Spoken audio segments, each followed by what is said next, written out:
Buonasera, benvenuti al TG Sicilia. Vediamo i titoli di questa edizione. Pestato dal branco per uno sguardo di troppo, brutale aggressione a Mondello dove un giovane calciatore è stato picchiato con un tirapugni. Il padre racconta: me lo stavano ammazzando.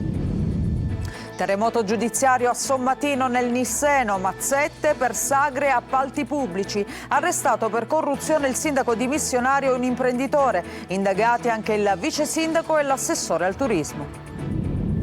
Sull'Etna rallenta l'eruzione, la nube di cenere si sta esaurendo, così come l'attività stromboliana. Restano i divieti per i turisti in quota. La situazione all'aeroporto di Catania torna lentamente alla normalità.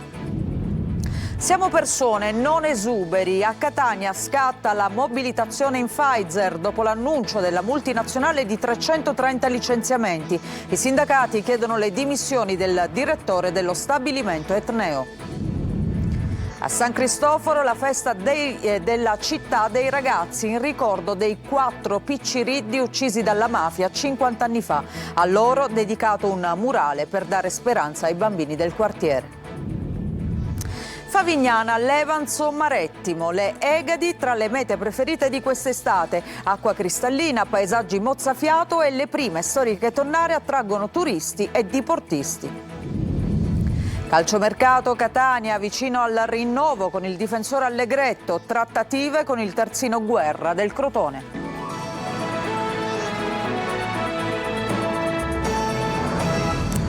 Ancora ben trovati, apriamo con la cronaca. Mondello, un giovane calciatore, è stato picchiato con un tirapugni per uno sguardo di troppo. Il padre racconta in un video: me lo stavano ammazzando. Marco Gullà.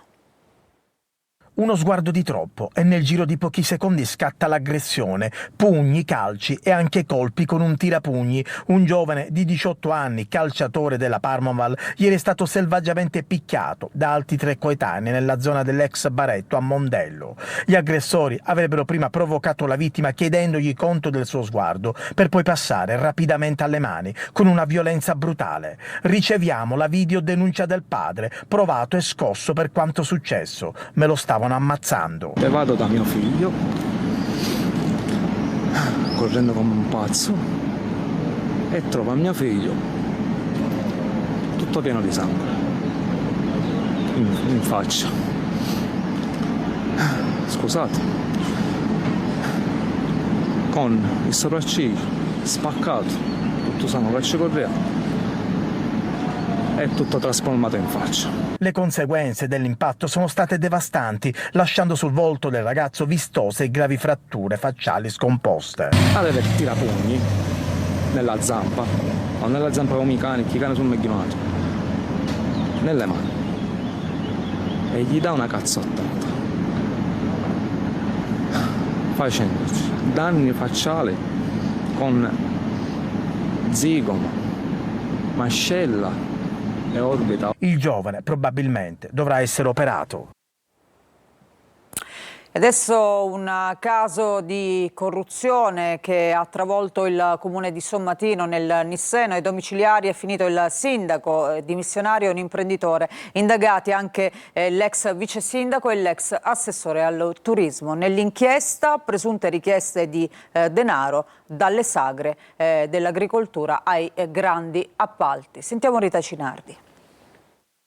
Terremoto giudiziario al comune di Sommatino. I carabinieri del nucleo investigativo di Caltanissetta hanno eseguito 6 misure cautelari nell'ambito dell'operazione Scacco, coordinata dalla procura nissena, che ipotizza un presunto sistema di concussioni, corruzione e appalti pilotati all'interno dell'ente. Agli arresti domiciliari sono finiti l'ex sindaco Salvatore Letizia e l'imprenditore Diego Caramazza. Per altri 4 indagati sono state disposte misure interdittive. Il giudice ha inoltre riconosciuto gravi indizi anche nei confronti dell'ex vice sindaca e dell'ex assessore al turismo per un'ipotesi di concussione senza applicare misure cautelari perché nel frattempo si erano dimessi. Secondo l'accusa, durante la sagra dell'agricoltura gli amministratori avrebbero chiesto denaro agli espositori, tra i 40 e i 150 euro al giorno, per garantire l'allaccio dell'energia elettrica, mentre in un caso un ristoratore sarebbe stato costretto a offrire pasti gratuiti. L'indagine avrebbe inoltre fatto emergere presunte tangenti per pilotare appalti pubblici, tra cui quelli per un asilo nido, il consolidamento del costone Sant'Anna e gli interventi alla Villa Garibaldi. Garibaldi.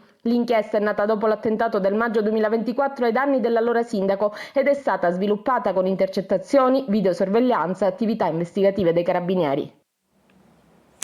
La Corte di Cassazione ha reso definitive le condanne per boss, gregari e trafficanti di droga dei mandamenti mafiosi di Santa Maria di Gesù e Villa Grazia, respingendo i ricorsi presentati dagli imputati.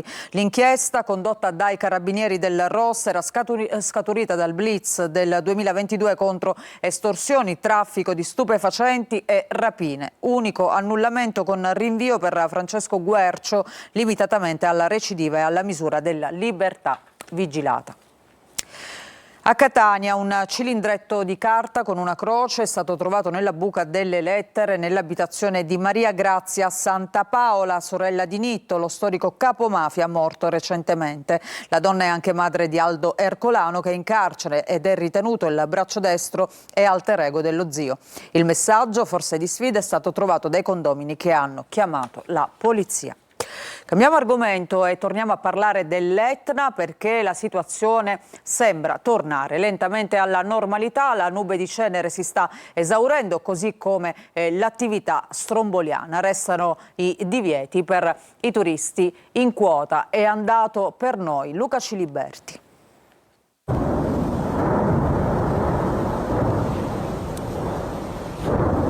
A quota 2900 metri il respiro del vulcano si percepisce distintamente. Da qui in alto si vede bene cosa stia accadendo. La colonna di cenere fuoriuscita dal cratere voragine si è ridotta drasticamente. È stato il protagonista di quest'ultima eruzione, che prima con una colata di lava e adesso con l'attività esplosiva sta mostrando tutta la sua forza e la sua normale attività. Per gli esperti che studiano e monitorano il vulcano, in questi giorni è accaduto un fenomeno rarissimo. La lava prodotta dal cratere voragine finisce dentro la bocca del cratere di nord-est senza riempire il suo condotto e quindi, almeno per adesso, senza tapparlo. 30 anni fa è avvenuto l'esatto contrario, cioè la lava dal cratere di nord-est veniva inghiottita dalla bocca della voragine e dal suo sottostante condotto senza mai riuscire a riempire. È un fenomeno eccezionale, bellissimo, che sta in questo momento attirando la nostra attenzione, è davvero unico. L'Etna resta sempre un'attrazione irrinunciabile per i tanti turisti che anche oggi, nella speranza di vedere l'eruzione, si sono spinti fino a quota 2500 metri, dove al momento sono in vigore i divieti delle autorità. Oltre, infatti, significherebbe entrare in area rossa. Speravamo di vedere un po' di lava, però purtroppo non ci ha permesso salire, per ovvie ragioni. Si innamorano di Sicilia, di vulcano Etna, si innamorano sì. Belle. La situazione sta tornando alla normalità anche all'aeroporto di Catania, che riprende regolarmente appunto i voli, ma resta naturalmente in conto i vari disagi per migliaia di passeggeri. Roberta Lunghi. Il nostro volo era scaturato per le 2.05 e per fortuna siamo rientrati perfettamente in orario e è svanita anche la paura, direi. Chi sorride per un volo confermato e chi resta ancora in attesa di comunicazioni delle rispettive compagnie aeree. Si è svolta così la giornata all'aeroporto Vincenzo Bellini di Catania dopo la comunicazione delle 10.30 della riapertura delle operazioni di volo a seguito del diminuito allarme per la cenere vulcanica emessa dall'Etna durante l'attuale eruzione, che è costato quasi 2 giorni di stop. Già questa mattina la Presidente di SAC aveva annunciato la modalità di progressivo ritorno alla normalità. Per fortuna tutti i servizi sono stati ripristinati, quindi nell'arco di qualche ora la tempistica necessaria per ripristinare completamente e riprendere le attività di volo. Il primo aereo ad atterrare dopo la riapertura è stato un volo Ryanair proveniente da Roma Fiumicino. A seguire sono arrivati anche i collegamenti di Ita Airways da Bologna, Iberia da Madrid e Aero Italia da Roma. Riprese regolarmente anche le partenze inaugurate dai voli Ryanair diretti a Rimini e Bologna e dal collegamento intercontinentale di Delta Airlines per New York. Resta però il bilancio dei disagi vissuti nelle ore precedenti. L'emblema sono stati gli oltre 1000 passeggeri dei voli dirottati all'aeroporto di Trapani che hanno trascorso la notte nello scalo, molti dormendo a terra in attesa degli autobus diretti a Catania. Una situazione che ha suscitato forti proteste e che ha spinto l'Associazione dei Consumatori ADOC ad annunciare iniziative legali nei confronti di Ryanair per chiedere il risarcimento dei danni subiti dai viaggiatori. Andiamo a Palermo, cartoline contro il pizzo, rivolte ai boss condannati per mafia e scarcerati. Se tornate a chiedere il pizzo vi denunciamo, si legge su centinaia di adesivi affissi in piazza. Intanto, sempre a Palermo, emergono ulteriori dettagli sull'omicidio di via San Polo. Sentiamo Orazio Longo. Se proverete a chiedere il pizzo noi vi denunceremo. Apparsi centinaia di adesivi nel quartiere Uditore Passo di Rigano a Palermo, rivolti ai boss condannati per mafia e scarcerati. La scritta, non firmata ma attribuibile ai palermitani che si ribellano al pizzo, è apparsa su centinaia di cartoline adesive affisse in piazza, sui pali della luce, nelle cabine elettriche e in altri luoghi ben visibili. Questo in un momento delicato della cronaca nera in città, pervasa dalla violenza per le strade a quella non per forza legata alla criminalità organizzata, con la tensione che corre sul filo. Non ultimo il fatto di via San Polo, dove un uomo ha ucciso il coinquilino minacciando di fare saltare l'intero palazzo con il gas. Tra le varie ipotesi, oltre a quella di dissidi di convivenza, c'è quella che il coinquilino lo avesse riconosciuto nonostante i capelli tinti di biondo. Francesco Cusumano, 38 anni, accusato di aver ucciso il 53enne Francesco Spataro, era destinatario di una sentenza di condanna a 3 anni e 10 mesi di reclusione, convertibile nell'affidamento in prova una volta notificata, per lesioni aggravate dopo aver picchiato un commissario all'esame di abilitazione alla professione di avvocato perché questi lo aveva bocciato. Originario di Milazzo, Cusumano, che davanti agli inquirenti si è avvalso della facoltà di non rispondere, negando le sue responsabilità sul delitto di via San Polo, si era trasferito a Palermo da poco, forse per sfuggire proprio alla condanna inflittagli dal Tribunale di Messina, facendo perdere le sue tracce. Ha preso il via oggi il processo per la strage di Casteldaccia. Questa mattina al Tribunale di Termini Imerese, udienza preliminare per la tragedia sul lavoro che il 6 maggio 2024 costò la vita a 5 operai intossicati dai gas mentre eseguivano lavori in una vasca dell'impianto di sollevamento delle acque reflue dell'AMAP. La Fillea CGIL Palermo e la CGIL Palermo hanno depositato la richiesta di costituzione di parte civile. E a proposito di operai che perdono la vita, un operaio di 53 anni, Gerlando Brucceri, originario di Agrigento, è morto, probabilmente colto da malore mentre stava lavorando nel cantiere del viadotto a Cragas. A dare l'allarme sono stati i colleghi che lo hanno trovato riverso per terra. Sul posto sono intervenuti i sanitari del 118, ma ogni tentativo di rianimazione si è rivelato inutile. Presenti anche i vigili del fuoco e i carabinieri che hanno avviato gli accertamenti del caso. Un grave incidente stradale a Siracusa. Nello scontro tra una moto e una bici è morto un centauro. Grave il ciclista. Meno di un mese fa nella stessa strada aveva perso la vita un ragazzo di 15 anni. Francesca Loi. La chiazza di sangue sull'asfalto in Viale I Pipoli è ancora visibile. È qui che nella notte un 48enne ha perso la vita. Era in sella alla sua moto di grossa cilindrata, quando secondo una prima ricostruzione si è scontrato con un ciclista, adesso ricoverato in gravi condizioni all'Umberto I. Entrambi pare fossero diretti a Belvedere, quartiere a nord di Siracusa. Meno di un mese fa, sempre in questa strada, c'era stato un altro incidente mortale che ha portato via il 15enne Davis, una promessa della danza, mentre era in scooter con un amico. Un'arteria di collegamento tra le zone centrali e la parte più a nord della città, che sta diventando sempre più pericolosa.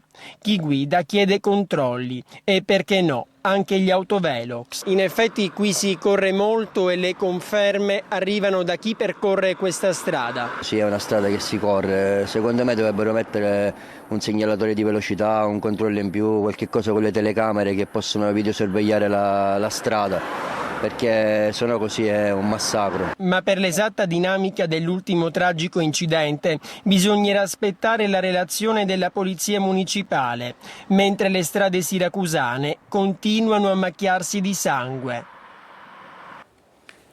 6 anni e un mese di carcere sono stati inflitti dal Tribunale di Marsala a un giovane di 22 anni processato per produzione di materiale pedopornografico e revenge porn.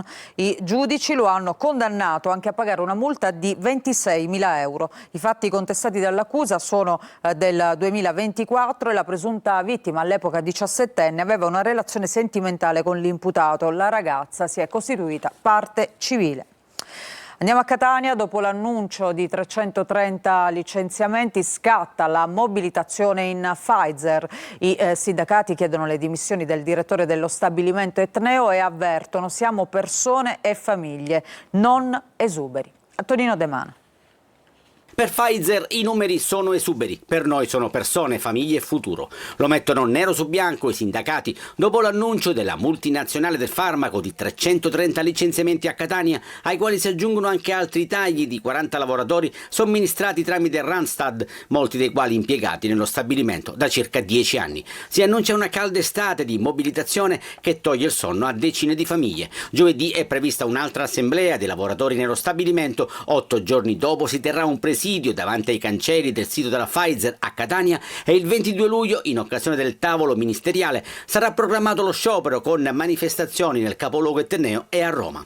40 anni di sacrifici, professionalità e competenze, osservano i sindacati in una nota congiunta, cancellati con una firma. Filtem CGL, FEMCA CISL, Wiltec Will, UGL Chimici e Cisal chiedono le dimissioni del direttore dello stabilimento Giuseppe Campobasso, la cui gestione degli ultimi anni avrebbe prodotto un progressivo ridimensionamento del sito fino alla chiusura del penicillinico. Chi ha contribuito a questo fallimento industriale, conclude la nota, deve assumersene le responsabilità. I sindacati puntano il dito anche contro il silenzio della politica. E restiamo a Catania, a San Cristoforo, la festa della città dei ragazzi, in ricordo dei 4 picciriddi uccisi dalla mafia 50 anni fa. A loro è dedicato un murale, segno di speranza per i bambini del quartiere. Giusy Lazzara. Una città dove vorrebbero vivere tutti, piccoli e grandi. A Catania, la città dei ragazzi è uno spazio aperto nel cuore di San Cristoforo, dove si gioca, si impara, si scoprono talenti a qualsiasi età. Più di 100 i bambini ogni giorno, ma anche i ragazzi del carcere minorile in prova, che sperimentano una rinascita. L'allarme criminalità giovanile lo ha lanciato la Commissione regionale antimafia, che segnala 42 piazze di spaccio solo a Catania. Il 50% dei reati dei ragazzi all'interno degli istituti minorili è legato all'uso di sostanze stupefacenti. Purtroppo la criminalità organizzata dà riconoscimento ai ragazzi. Dare ai ragazzi delle armi diverse. Le armi sono quelle della cultura, quelle della formazione. Oggi la festa in memoria dei 4 picciriddi uccisi 50 anni fa dalla mafia. A loro è dedicato il murale sulla parete del centro. Se erano tipo ancora qui, facevano un sacco di cose belle, pensavo, però poi purtroppo sono morti. Si inaugura anche il muro del piatto. Sono più di 1000 i pezzi realizzati dai bambini e adulti che hanno voluto raccontare a loro modo il quartiere. Dare un futuro diverso, delle opportunità ai bambini di questo quartiere per diventare qualcosa di meglio, appunto, magari dei loro genitori. Fitta la rete di associazioni che hanno aderito al patto educativo territoriale di sviluppo per San Cristoforo, che rappresentano un segno concreto di speranza contro la malavita. Dai paesaggi mozzafiato alla storia, le meraviglie delle Egadi nel Trapanese, una delle mete preferite da turisti e diportisti che arrivano da ogni parte del mondo. Laura Spanò. Acqua cristallina, paesaggi mozzafiato, calette che vi fanno innamorare, verde lussureggiante e poi tanta storia, da quella legata alle tonnare a quella punica romana fino a quella preistorica visibile nella grotta del Genovese. Si può trovare tutto questo nell'arcipelago delle Egadi nel Trapanese, una delle mete preferite da turisti e diportisti che arrivano da ogni parte del mondo. Atmosfere diverse in un solo viaggio da vivere tra Favignana, Levanzo e Marettimo. Favignana è la più facile, con le sue spiagge accessibili anche da terra. Qui si viene per le calette dalle 1000 sfumature di azzurro. Il suo mare è ancora uno scrigno di tesori inestimabili legati alla battaglia tra romani e cartaginesi. E come poi non fare un salto nell'ex stabilimento Florio, oggi museo del mare dedicato alla tonnara. Levanzo è l'opposto, pochissime case affacciate sul porto, una costa rocciosa e frastagliata, sentieri sterrati e un'atmosfera molto raccolta. Chi la sceglie cerca silenzio. È qui che troviamo troviamo la Grotta del Genovese, uno dei complessi di arte rupestre più importanti d'Italia. Le pareti interne custodiscono figure animali, simboli e scene che hanno aiutato studiosi e archeologi a ricostruire passaggi cruciali dell'evoluzione umana. L'accesso è regolamentato e le visite sono accompagnate. Infine Marettimo, la più lontana, montuosa e verdissima, è la più selvaggia, ma anche quella con una rete di sentieri più articolata e panorami mozzafiato. Non ci sono automobili, gran parte dell'esperienza qui si vive tra trekking, giri in barca e bagni in cale raggiungibili solo via mare. Ne facciamo una pausa, ritorniamo tra poco con le ultime di calciomercato per quanto riguarda il Catania. Vi aspetto.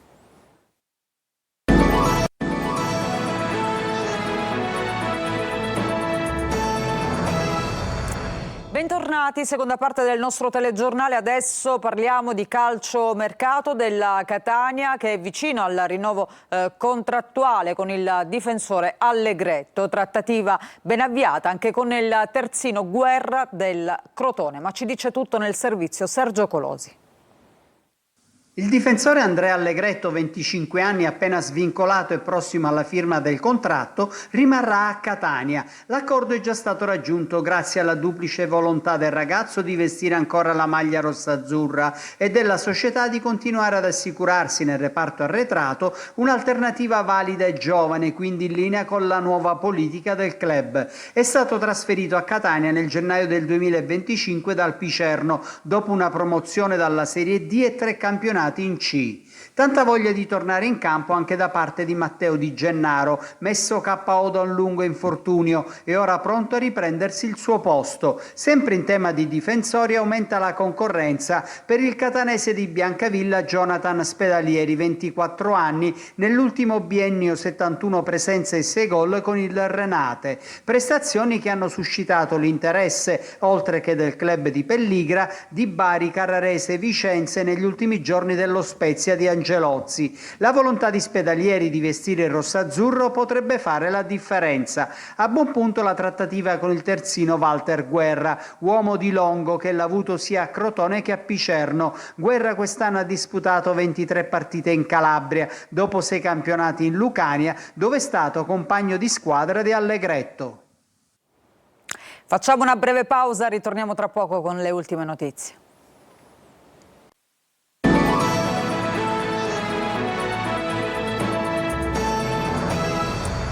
In studio c'è una notizia, tornano liberi 4 indagati, tra cui l'ex manager delle impianti SRR Giovanna Picone, che erano stati sottoposti agli arresti domiciliari nell'ambito dell'inchiesta sul presunto traffico di rifiuti nella discarica Timpazzo a Gela. I giudici del Tribunale del Riesame di Caltanissetta hanno accolto i ricorsi presentati dai difensori. L'indagine continua, la prossima settimana sarà trattata la posizione di un altro indagato che attualmente è ai domiciliari. Ci fermiamo con questa notizia, grazie per averci seguito, a tutti voi un buon proseguimento su Antenna Sicilia.